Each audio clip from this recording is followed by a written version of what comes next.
Hello दोस्तों। आज शुरुआत करने जा रहे हैं स्ट्रिंग लिटरल्स का एक नया कैरेक्टरिस्टिक्स। आज पढ़ेंगे स्ट्रिंग लिटरल में हम मल्टीपल लाइन में किस तरह से लिख सकते हैं। हमारा स्ट्रिंग लिटरल्स किस तरह से मल्टीपल लाइन को सपोर्ट करता है, वो एक एक करके डिटेल में पढ़ेंगे और प्रैक्टिकल करके देखेंगे। चलिए शुरुआत करते हैं। तो हमारा जो मल्टी लाइन पे अगर हम अपना स्ट्रिंग को लिखेंगे तो इसके लिए हम यूज करेंगे ट्रिपल कोट्स। ट्रिपल कोट्स वो सिंगल कोट के माध्यम पे भी हो सकता है, और डबल ट्रिपल कोट्स और ओपनिंग और डबल ट्रिपल कोट्स क्लोजिंग में भी इस्तेमाल कर सकते हैं। इसके लिए हम क्या करेंगे, सिंपली क्या करेंगे, कोई भी स्ट्रिंग के आगे ट्रिपल सिंगल कोट या ट्रिपल डबल कोट्स यूज करेंगे, तभी हम क्या करेंगे, मल्टी लाइन पे हम अपना स्ट्रिंग को लिख सकते हैं। दोस्तों, इसको लिखने से क्या फायदा होता है, मल्टी लाइन पे अगर हम यूज करने के लिए हम क्या इस्तेमाल करते थे, एस्केप सीक्वेंस, जिसमें था क्लास एन।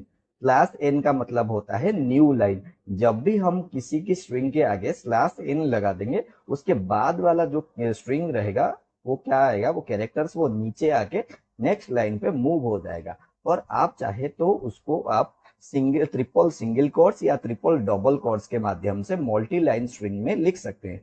यहाँ पे देखिए एक एग्जांपल दिया गया है। यहाँ पे मैंने एक वेरिएबल बनाया, मैसेज नाम का एक वेरिएबल बनाया, उसमें एक स्ट्रिंग लिखा। उसमें लिखा है वेलकम टू पाइथन प्रोग्राम। यहाँ पे देखिए पहले हमने क्या किया, ट्रिपल डबल कोट्स ओपनिंग किया, वेलकम लिखा, एंटर लगाया, टू लिखा, उसके बाद पाइथन लिखा, एंटर लगाया, फिर से प्रोग्रामिंग लिखा। यह कितना, 4 लाइन पे हमने लिखा वेलकम टू पाइथन प्रोग्राम, और लास्ट में क्लोजिंग भी ट्रिपल डबल कोट्स के माध्यम से हमने किया। जब मैंने उस वेरिएबल मैसेज को प्रिंट किया, देखिए हमारा आउटपुट किस तरह से आया, वेलकम टू पाइथन प्रोग्रामिंग। मतलब ये 4 लाइन्स पे हमारा जो है क्या है, हमारा स्ट्रिंग हमारे प्रिंट होके आ गया। तो इसके लिए हमें कोई भी हमने एस्केप सीक्वेंस नहीं लगाया। ठीक है, चलिए इस चीज को हम प्रैक्टिकल करके देखेंगे और इसको और भी अच्छे से समझेंगे। ठीक है, इसको थोड़ा रिमूव कर लेते हैं, मिनिमाइज करेंगे।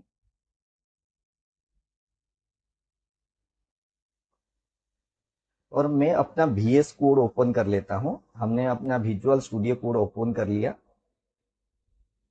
यहाँ पे देखिए हमारा demo.py जो हमारा पाइथन का फाइल नेम है वो ऑलरेडी क्या है, खुल के रह चुका है। तो चलिए सिंपली हम प्रोग्राम लिखते हैं, प्रिंट। यहाँ पे मैं सिंगल कोट्स 3 दूंगा, 3 सिंगल कोट्स दिया, यहाँ पे लिखा हेलो। मैंने एंटर लगाया, my name is Siddharth.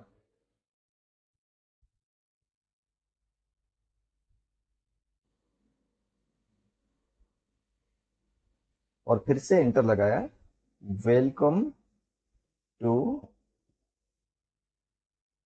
Python programme.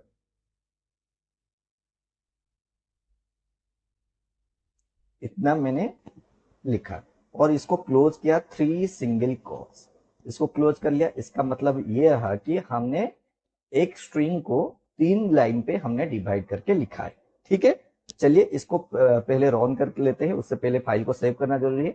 हमारा फाइल ऑटोमेटिकली सेव हो जाता है। आप एक काम कीजिए, आप एक फाइल में जाके इसको सेव कर लीजिए। ठीक है, कंट्रोल से माध्यम से।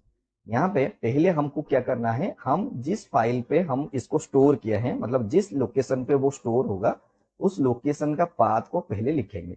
तो हमारा जो फाइल है, यहाँ पे देखिए, यहाँ पे नाइक तक तो ओपन हो गया है, वन ड्राइव और डेस्कटॉप ये नहीं हुआ है, तो इसको ओपन कर लेते हैं। CD होता है चेंज डायरेक्टरी, इसके माध्यम हम डायरेक्टरी चेंज कर सकते हैं। वन ड्राइव लिखा, उसके बाद बैकस्लैश लगाया, उसके बाद डेस्कटॉप। यहाँ पे हमारा ये हमारा फाइल का पाथ है, यहाँ पे हमारा फाइल सेव होके रहा है। हमने क्या लिखा, पाइथन, ये हमारा लिखेंगे। उसके बाद क्या लिखेंगे, file name. File name demo होता है और एक्सटेंशन होता है py। जब इसको एंटर मैंने किया, थोड़ी देर के बाद हमारा देखिए यहाँ पे क्या कुछ एरर जनरेट होके आ गया है। क्या है एरर आया है, थोड़ा देखते हैं।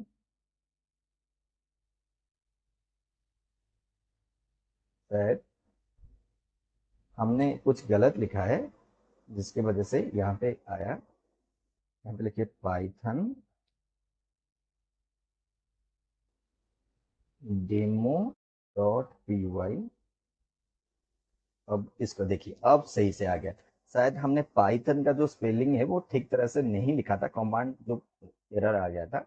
तो यहाँ पे देखिए हेलो एक लाइन पे है, माय नेम इज सिद्धार्थ एक लाइन पे है, वेलकम टू पाइथन प्रोग्रामिंग ये भी अलग है। तो आप चाहे तो इसको डबल कोट्स के भी लिख सकते हैं। यहाँ पे मैं सिंगल कोट्स हटा देता हूँ, यहाँ पे डबल कोट्स भी दे देता हूँ। इस तरह से भी आप लिख सकते हैं। तो लिखने के बाद अगर हम इसको कंपाइल और रन करते हैं, देखिए इस तरह से, मतलब हम सिंगल कोट्स में भी लिख सकते हैं और डबल कोट्स के अंदर लिख सकते हैं। सपोज मान लो आप यहाँ पे सिद्धार्थ को डबल कोट्स के अंदर लिखना है, तो आप जानते हैं कोई भी स्ट्रिंग के अंदर अगर आपको कोट्स लिखना है तो आपको इसके लिए आप यूज करेंगे एस्केप सीक्वेंस। यहाँ पे यूज करेंगे स्लैश देंगे और यहाँ पे डबल कोट्स देंगे, यहाँ पे भी स्लैश देंगे और यहाँ पे भी डबल कोट्स देंगे। तो इस तरह से सिद्धार्थ जो है एस्केप सीक्वेंस के अंदर आ गया। चलिए मैं इसको कंपाइल करके देखता हूँ।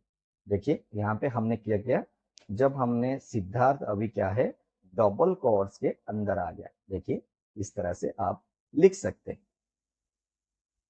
ठीक है। अगर आप चाहे तो यहाँ पे सिंगल कोट्स भी दे सकते हैं। सिंगल कोट्स देने के लिए क्या करेंगे, यहाँ पे डबल कोट्स को रिमूव कर लेंगे और यहाँ पे भी आप सिंगल कोट्स दे सकते हैं, ठीक है। अब इसको करते हैं, तो यहाँ पे देखिए सिद्धार्थ जो है सिंगल कोट्स के अंदर आ गया। हाँ, तो अगर एक नेक्स्ट लाइन पे अगर लिखना है तो यहाँ पे अगर एंटर लगाएंगे, एक नेक्स्ट लाइन भी लिख सकते, it's my fast program, it's my it's my fast program, ये एक स्ट्रिंग लिखा है। तो यहाँ पे जो ये यहाँ पे भी ऐसे, इसको सिंगल कोट्स को देने के लिए हम यूज करेंगे बैक स्लैश। बैक स्लैश ये देने से यहाँ पे कोट्स आ जाएगा। अब इसको करके देखते हैं। अभी देखिए इट्स माय फास्ट प्रोग्राम ये भी प्रिंट होके आ गया। ठीक है दोस्तों, आई होप आप सभी को हमने मल्टी लाइन पे जो जो चीजें हैं आपको अच्छे से समझ में आ गया। तो मल्टी लाइन में क्या होता है, एक स्ट्रिंग को मल्टी लाइन पे लिख सकते हैं किसके माध्यम से, सिंगल कोट्स या डबल कोट्स के माध्यम से। ठीक है दोस्तों, ये चीजें आपको अच्छे से नोट डाउन करके लिखना है। और चाहे तो आप स्लैश एन यूज कर सकते हैं और चाहे तो सिंगल कोट्स या सिंगल ट्रिपल कोट्स या सिंगल सॉरी डबल कोट्स को ट्रिपल डबल कोट्स को भी इस्तेमाल करके आप यूज कर सकते हैं मल्टी लाइन लिखेंगे। ठीक है दोस्तों, आई होप आप सभी को हमारे ये जो मल्टी लाइन जो स्ट्रिंग है इस तरह से हम सिंगल कोट्स 3 टाइम यूज करके करते हैं। तो चलिए नेक्स्ट क्लास में मिलते हैं। और आज इससे पहले हमारे चैनल सिद्धार्थ कंप्यूटर पाठशाला को कृपया करके लाइक कीजिए, शेयर कीजिए और सब्सक्राइब करिए।